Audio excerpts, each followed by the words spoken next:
Sponsored by स्वर्णावा jewellers, मोती बाजार, मंडी। सोने से चमकाएं अपनी खूबसूरती। नमस्कार। कोरोना पॉजिटिव और होम आइसोलेशन में रह रहे लोग भी पंचायती चुनाव लड़ सकेंगे।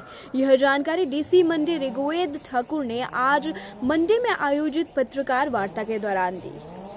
डीसी मंडी ऋग्वेद ठाकुर ने बताया कि कोरोना पॉजिटिव या होम आइसोलेशन में रह रहे लोगों को नामांकन के लिए अपने प्रस्तावन को भेजना होगा, लेकिन ऐसे लोग चुनाव प्रचार में नहीं जा पाएंगे। उन्हें अपने समर्थकों के माध्यम से ही प्रचार करवाना होगा। उन्होंने बताया कि कोरोना पॉजिटिव और होम आइसोलेशन में रह रहे लोगों के मतदान को लेकर अभी कोई स्पष्ट आदेश प्राप्त नहीं हुए हैं, लेकिन हर मतदान केंद्र पर थर्मल स्कैनर की व्यवस्था रहेगी और यदि किसी में कोई लक्षण पाए गए तो उसे सबसे अंत में मतदान करने का मौका दिया जाएगा। चुनाव तो वो लड़ सकते हैं, जो लोग यहाँ आएंगे अपना नॉमिनेशन फाइल करने के लिए, बट उनके बिहाफ पे जो प्रपोजर है वो अपने उनके नॉमिनेशन फाइल कर सकता है। वो अदरवाइज भी प्रावधान इलेक्शन रूल्स में है, तो that can always take place. वो कैंपेनिंग कैसे करेंगे? कैंपेनिंग तो अब ये चीज़ें हैं कि अब सब चीज़ें तो पॉसिबल नहीं हो पाएगी। अभी we will have to work with the restrictions. तो कोविड के इसमें भी डायरेक्शंस है कि जो कोविड की नेशनल की या स्टेट की डायरेक्शंस है, अगर किसी को आइसोलेशन के लिए बोला है, होम आइसोलेशन के लिए बोला है किसी को, इधर they will have to follow that. तो you will have to work around that कि हम कैसे इसको करें। पॉजिटिव लोगों का वोटिंग उसके लिए कैसे प्रोविजन रहेगा? अभी उसमें इतनी क्लैरिटी नहीं है। अभी सिर्फ ये कहा गया है कि पोलिंग बूथ पे थर्मल स्कैनर रहेगा।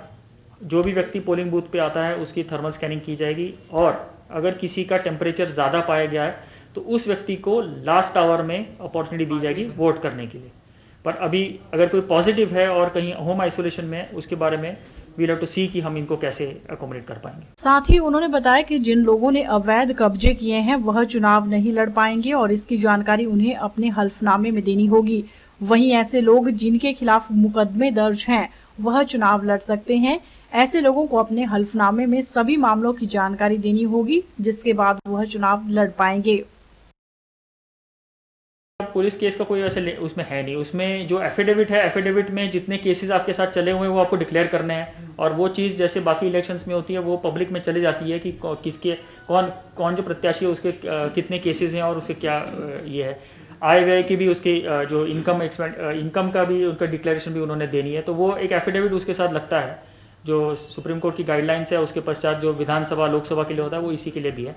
तो हर व्यक्ति को अपने आप डिक्लेयर करने की आवश्यकता है इसमें। फेसबुक पर पोल स्टार हिमाचल का पेज लाइक करें और यूट्यूब पर हमारा चैनल सब्सक्राइब करना ना भूलें।